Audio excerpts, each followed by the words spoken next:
The Netherlands is one of the richest, most developed, and most socially conscious countries in the world. It has universal health care, excellent education, efficient public transport, and a strong welfare state. And for decades, politicians and economists believed that if any country could reduce wealth inequality through taxes, it would be the Netherlands. But today, after multiple reforms, higher taxes on the rich, and stronger welfare systems, wealth inequality in the Netherlands is still among the highest in Europe. Not only that, some measurements suggest Dutch wealth inequality is more extreme than even the United States. So what went wrong? Why did higher taxes fail? And what does the Dutch economy teach us about the limits of using taxation to fix inequality? Let's break down the simple economic truth. You can tax income, but you can't easily tax wealth. The Netherlands is famous for experimenting with modern taxation. Instead of taxing real wealth directly, like property, shares, or business assets, the Dutch created a system called Box 3. Box 3 doesn't tax how much wealth you actually have. It taxes how much wealth the government assumes you earn from your assets. This is called a deemed return system. For example, if you have 100,000 euros in savings and the government assumes you earn 5% on it every year, they will tax you on that imaginary 5,000 euros, even if you earned nothing. The idea was simple. Make it easier for the government to tax wealth without chasing complicated numbers. But here's the problem. Wealthy people don't keep money in simple savings accounts. They invest in property, businesses, global assets, and foundations.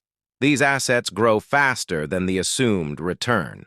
In other words, poor and middle-class Dutch people paid tax on savings.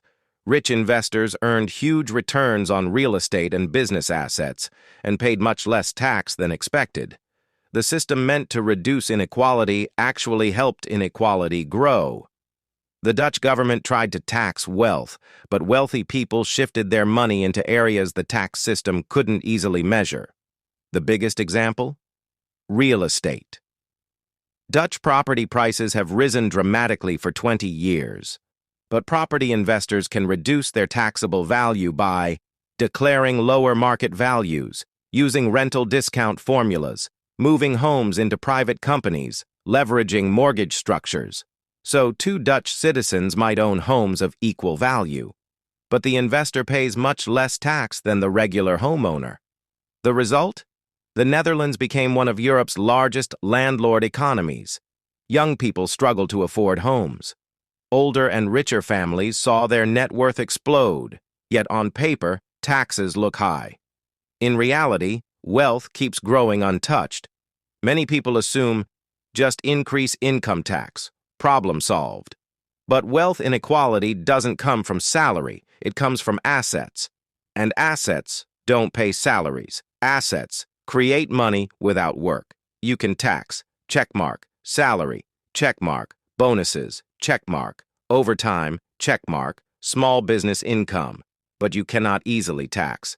Cross-rising property prices cross, private companies, cross-inherited wealth, cross-trust funds, cross-foundations, cross-art collections, cross-offshore assets, income taxes hit workers.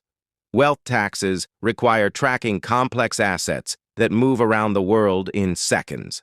That's why in the Netherlands, middle-class workers pay some of the highest income taxes in Europe. But wealth inequality continues to climb. Here's where the Dutch model reveals the biggest truth.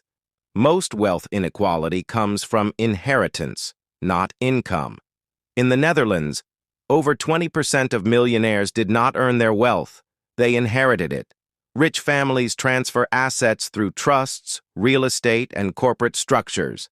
Inheritance tax exists, but loopholes make it almost optional for the rich.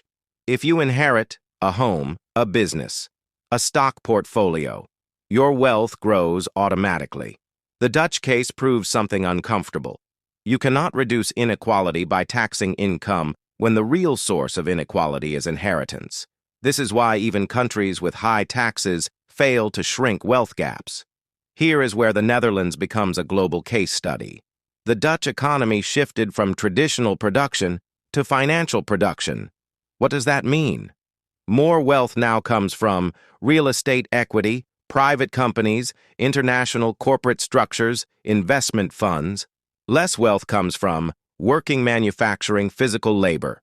This is what economists call capital-driven growth. The rich own the capital.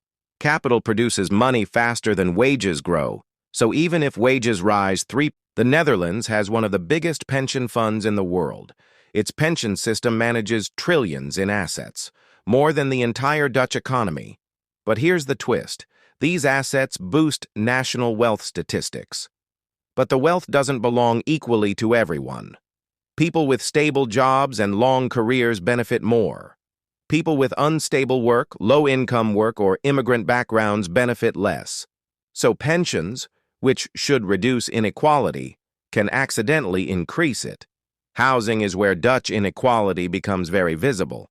Prices doubled in a decade. Landlords grew richer.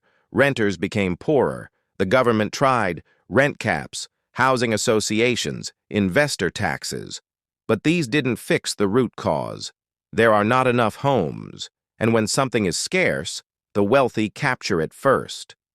Whether you tax income or not, wealth inequality rises when essential assets like homes become investment vehicles. After studying the Dutch system, economists agree, taxes alone cannot fix wealth inequality because 1. Assets grow faster than wages, 2. Wealth hides in complex structures, 3. Inheritance bypasses taxation, 4.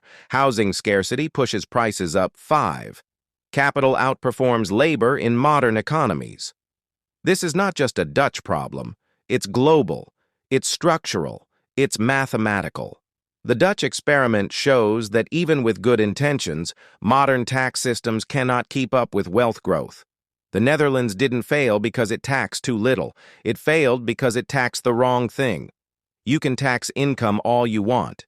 You can raise taxes on salaries. You can even increase welfare. But as long as property rises, inheritance flows freely, capital earns more than labor, and wealth hides in financial structures, inequality will continue to grow. The Dutch economy teaches us a powerful lesson. We cannot reduce wealth inequality with taxes alone. Real reform comes from reshaping how wealth is created, inherited, and accumulated, not simply how it's taxed.